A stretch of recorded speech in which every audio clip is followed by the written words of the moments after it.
যুক্তরাষ্ট্র ইরান পরমাণু আলোচনার ঠিক আগ মুহূর্তে তেহরান সফর করেছিলেন সৌদি প্রতিরক্ষামন্ত্রী প্রিন্স খালিদ বিন সালমান। সৌদি প্রতিরক্ষামন্ত্রীর বিরল এই সফর নিয়ে বিভিন্ন মহলে শুরু হয়েছে নানা বিশ্লেষণ।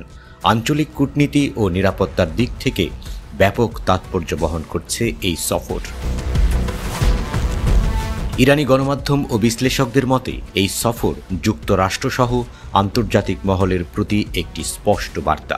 সৌদি বিশ্লেষক আলী শিহাবি ফিনান্সিয়াল টাইমসকে জানান, সৌদি তেহরানকে নিশ্চিত করতে চায় ইরানের উপর হামলার কোনো পথে তারা সহযোগী হবে না।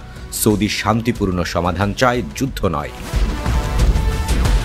ইরানের কট্টরপন্থী সংবাদ মাধ্যমগুলো এ বিষয়ে সতর্ক করে বলেছে, কূটনৈতিক প্রচেষ্টা ব্যর্থ হলে এবং যুদ্ধ শুরু হলে আঞ্চলিক দেশগুলোর উপর হুমকি তৈরি হতে পারে। ইরানের রাষ্ট্রীয় সংবাদ সংস্থা ওয়াইজেসি এর এক মন্তব্যে বলা হয়, সৌদি আরব ও আমিরাত চায় ইরানের প্রতিশোধ এড়িয়ে চলতে এবং বৈশ্বিক জ্বালানি বাজারকে আশ্বস্ত করতে যে সংঘাত হলেও তেল ক্ষেত্র ঝুঁকিতে পড়বে না।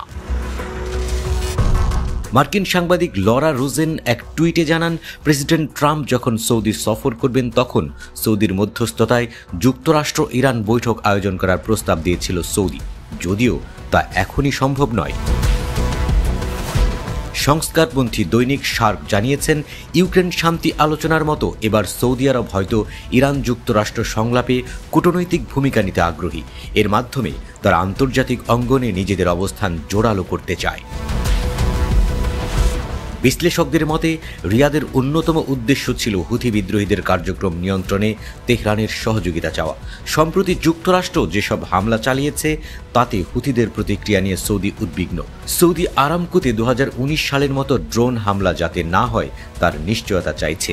এই সফরকে ঘিরে ইরান সৌদি সম্পর্ক, যুক্তরাষ্ট্রের সঙ্গে সমঝোতা এবং পুরো মধ্যপ্রাচ্যের কূটনৈতিক হিসাব নিকাশ নতুন মোড় নিতে পারে বলে মনে করছেন বিশ্লেষকরা।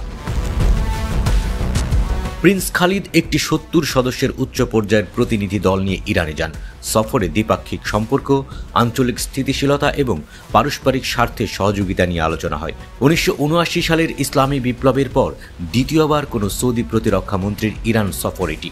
সর্বশেষ 1999 সালে প্রিন্স সুলতান বিন আব্দুল আজিজ ইরান সফর করেছিলেন। এই সফর আরও তাৎপর্যপূর্ণ হয়ে ওঠে প্রেসিডেন্ট ডোনাল্ড ট্রাম্পের সাম্প্রতিক হুমকির প্রেক্ষাপটে, যেখানে তিনি বলেছিলেন, ইরান যদি যুক্তরাষ্ট্রের সঙ্গে সমঝোতায় না আসে তাহলে সামরিক পদক্ষেপের মুখোমুখি হতে হবে।